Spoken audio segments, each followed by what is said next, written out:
On this new video, I'm gonna show you how to fix WhatsApp voice message problem in less than 1 minute.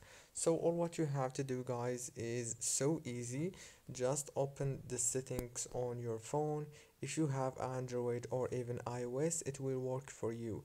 So all what you have to do is just go to the wireless and networks option on the settings.